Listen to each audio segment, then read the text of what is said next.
नमस्कार मित्रमैत्रिणींनो, आमच्या story time with T या यूट्यूब चॅनलवर तुम्हा सगळ्यांचं पुन्हा एकदा स्वागत. पण तुम्ही अजूनपर्यंत आमच्या चॅनलला सबस्क्राईब केले नसेल तर लगेच सबस्क्राईब करा. आज आपण ऐकतोय जान्हवी भाग 33.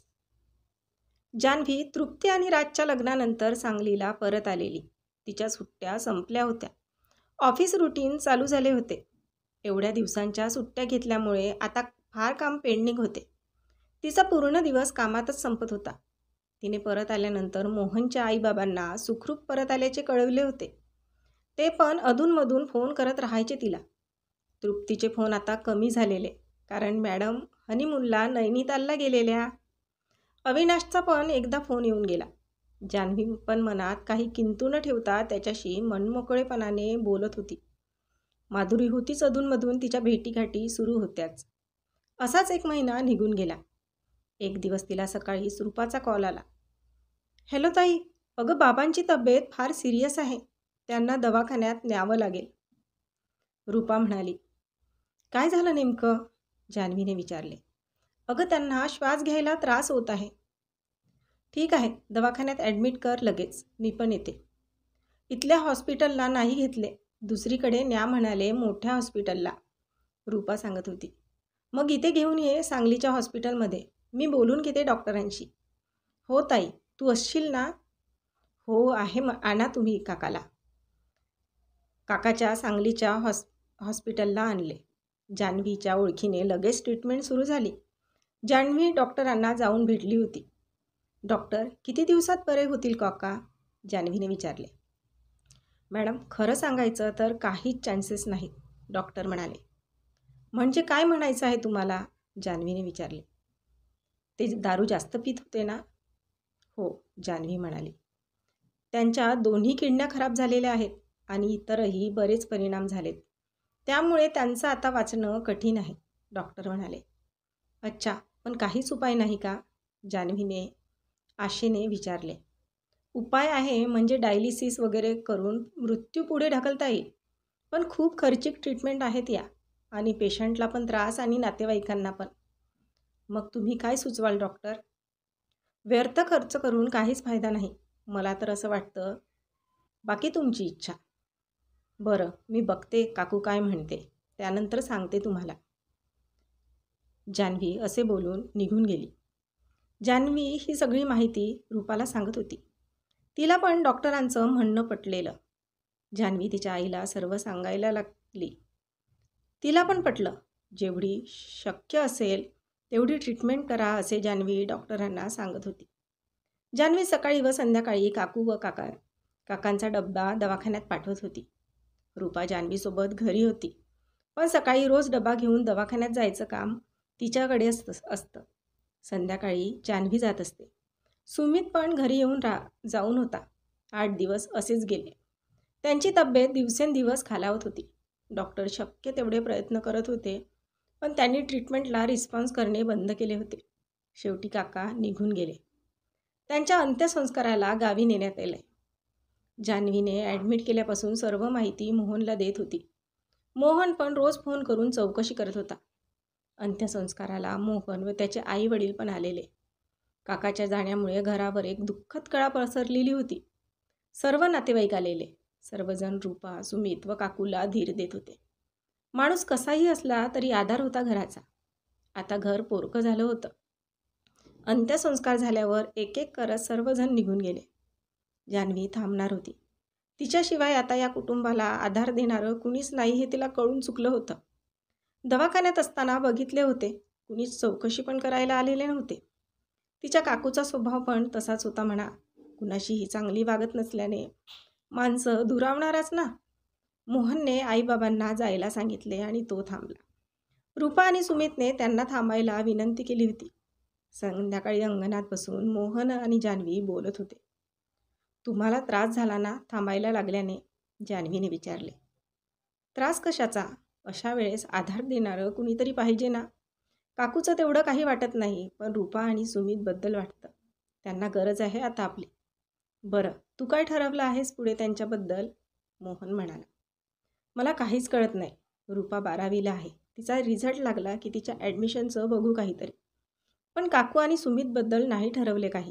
आणि ती काय म्हणते ते पण आहे ना. यांच्या उत्पन्नाचं कसं? म्हणजे पैसा येण्याचा काही सोर्स आहे का? मोहनने विचारले. हो, थोडीफार शेती आहे, पण काका नाही तर शेती कोण करणार? आणखी माझ्या बाबांचं घर आहे, त्याचं भाडं येत असतं. तिथे जाऊन एकदा बघावं लागेल कसं काय आहे घराचं. तिथे भाडेकरू नाही म्हणाले मागे काकू. तुम्ही याल का माझ्यासोबत? तुला हवी ती मदत करतो, तू सांग फक्त. या रविवारला जाऊन येऊया. म्हणजे तुला वेळ आहे ना रविवारला? मोहनने विचारले. हो आहे, जाऊया. इतक्यात काकू जान्हवीला हाक मारते.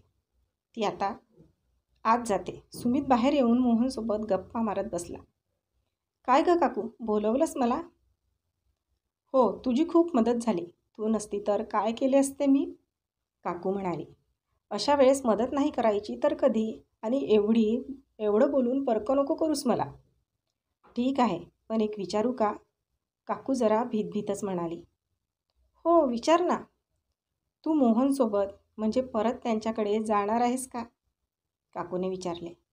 जावं तर लागेलच. एकटी राहून आयुष्य निघणार आहे का माझं? जान्हवी म्हणाली. तसं नाही, पण एवढं सगळं झाल्यावर तू त्यांना माफ केलंस? म्हणजे तू एवढ्या चांगल्या नोकरीवर आहेस तर चांगला मुलगा मिळेल ना तुला. माफ करायला त्यांची काही चुकी तर असायला हवी. मोहनशी यात काहीच चूक नव्हती. आणि दुसरं लग्न करून तो चांगला असेल याची काही गॅरंटी आहे का? तसंही म्हणतात ना, अनोळखी देवदूतापेक्षा ओळखीचा राक्षस बरा. मोहन खूप चांगले आहेत. त्यांची साथ सोडून मी खूप मोठी चूक केली. आता ती चूक दुरुस्त करायची आहे मला. आणि तुझी सासू? त्यांचं काय? तेव्हा परिस्थिती तशी होती म्हणून त्या तसं वागल्या.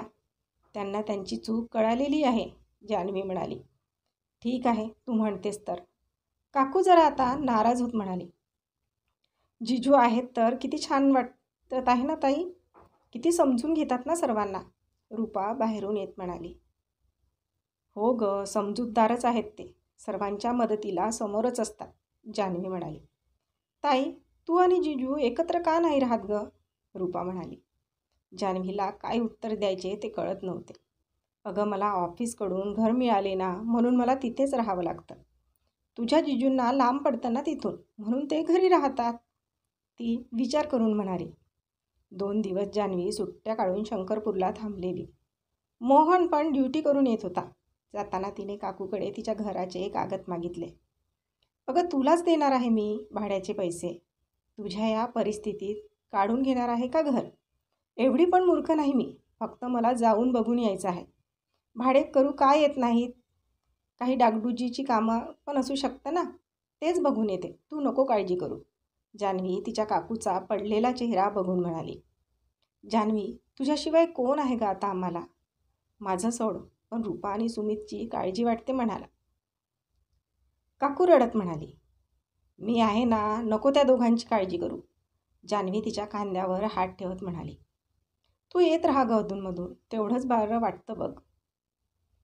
हो, पण तू पुढे काय ठरवलंस? जान्हवी तिला विचारत होती. मी काय ठरवणार? शेतीमध्ये उत्पन्न होत नाही म्हणून ती भाड्याने दिली आहे. मागे दुकान लावलं ते पण चालत नव्हतं. खूप उधारी केली होती लोकांनी, मग बंद करावं लागलं. शहरात काही काम मिळालं तर बरं झालं असतं. इथे मजुरी पण नाही मिळत. काकू अश्रू भरल्या डोळ्यांनी सांगत होती. बरं ठीक आहे, बघून आपण पुढे काय करायचे ते. जान्हवी जाताना तिला घर खर्चाला पैसे देऊन गेली.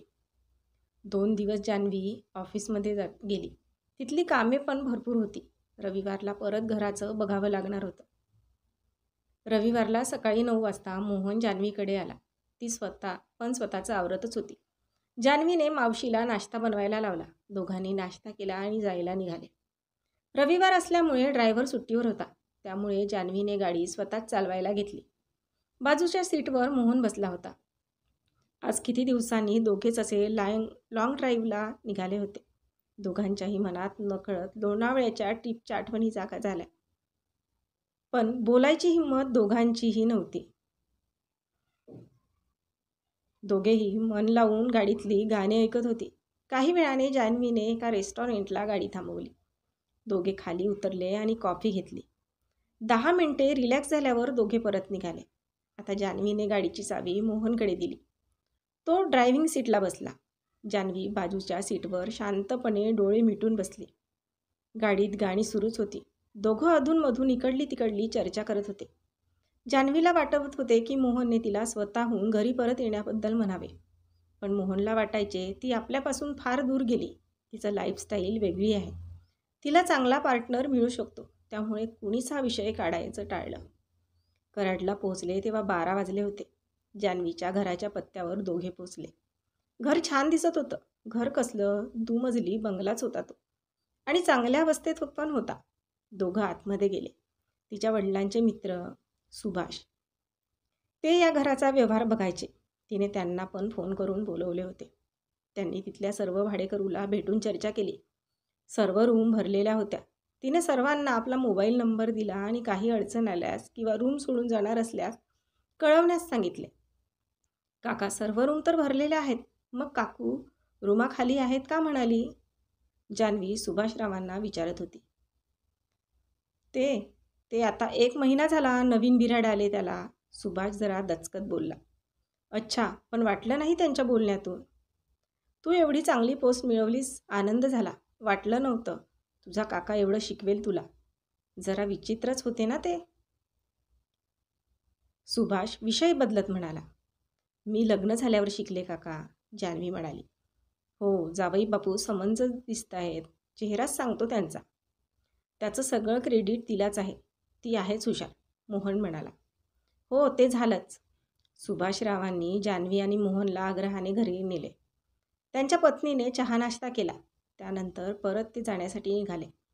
जाताना छानसे हॉटेल बघून दोघांनी जेवण केले आणि परत प्रवास सुरू झाला. जान्हवी, तुला नाही वाटत की सुभाष काका खोटं बोलत होते म्हणून? मोहनने विचारले. हो, मला पण वाटलं. हो ना, तू विचारल्यावर पण अडखळत होते. हो, म्हणजे बघा ना, अर्धं घर रिकामं आहे असं सांगून गावाकडे अर्धे पैसे पाठवायचे आणि स्वतः अर्धा पैसा लाटायचे, जान्हवी विचार करत म्हणाली. हो, तेच तर. एवढे कसे बेईमान वागतात लोक, कुणास ठाऊक. मला पण रागच आलेला, पण म्हटलं असू दे, कशाला वाकड्यात शिरायचं. यापुढे त्यांच्याकडून सर्व काढून घेणार आहे मी. एखाद्या प्रॉपर्टी डीलरला बघावं लागेल. तू विचारल्यावर त्यांनी लगेच विषय बदलला. घडून गेले सर्व आता, बोलून फायदा नव्हताच ना. बरं झालं विषय वाढवला नाहीस ते. तसेही काका तरी कोणत्या सत्कारणी लावत होता पैसा? तो पण तर त्यातलाच होता, जान्हवी म्हणाली. आपण येऊन बघितलं हे एक बरं झालं. आता यापुढे तरी असे होणार नाही. आणि व्यवहार सर्व तुझ्या हातात घे. काकूला त्यातले काही पैसे देत जा, मोहन जान्हवीला म्हणाला. हो, मी पण तसेच ठरवले आहे. रूपाला चांगल्या कॉलेजला ॲडमिशन मिळायला हवी. सुमितला पण कुठे चांगल्या शाळेमध्ये टाकते, हॉस्टेलला ठेवता येईल त्याला, जान्हवी म्हणाली. आणि तुझी काकू, तिचं काय ठरवलंस? मोहन तिच्याकडे बघत म्हणाला. तिला पण बघते एखाद्या ठिकाणी जॉबचं. सांगलीला राहायला भाड्याने घर बघून देते तिला. सुमितचं पण ॲडमिशन सांगलीलाच करावे करून बघते. दोघे सोबतच राहतील. मी असेनच लक्ष ठेवायला, जान्हवी म्हणाली. हो, फार छान डिसिजन घेतलास तू. फक्त खूप लोड नको घेऊ डोक्यावर. रिलॅक्स राहा. होईल सर्व ठीक. मी पण करतो मदत. तसं काही लागलं तर सांग मला. तुमची मदत तर लागणारच आहे मला. हो, नक्की, मोहन स्माईल देत म्हणाला. मोहनचा खूप सपोर्ट होता तिला, नाहीतर आज पण जान्हवीला इथे एकटीला यावं लागलं असतं. तर आजचा भाग इथपर्यंतच. भेटूया पुढच्या भागात लवकरच. तोपर्यंत आमच्या या भागाला लाईक आणि कॉमेंट्स करायला विसरू नका. धन्यवाद.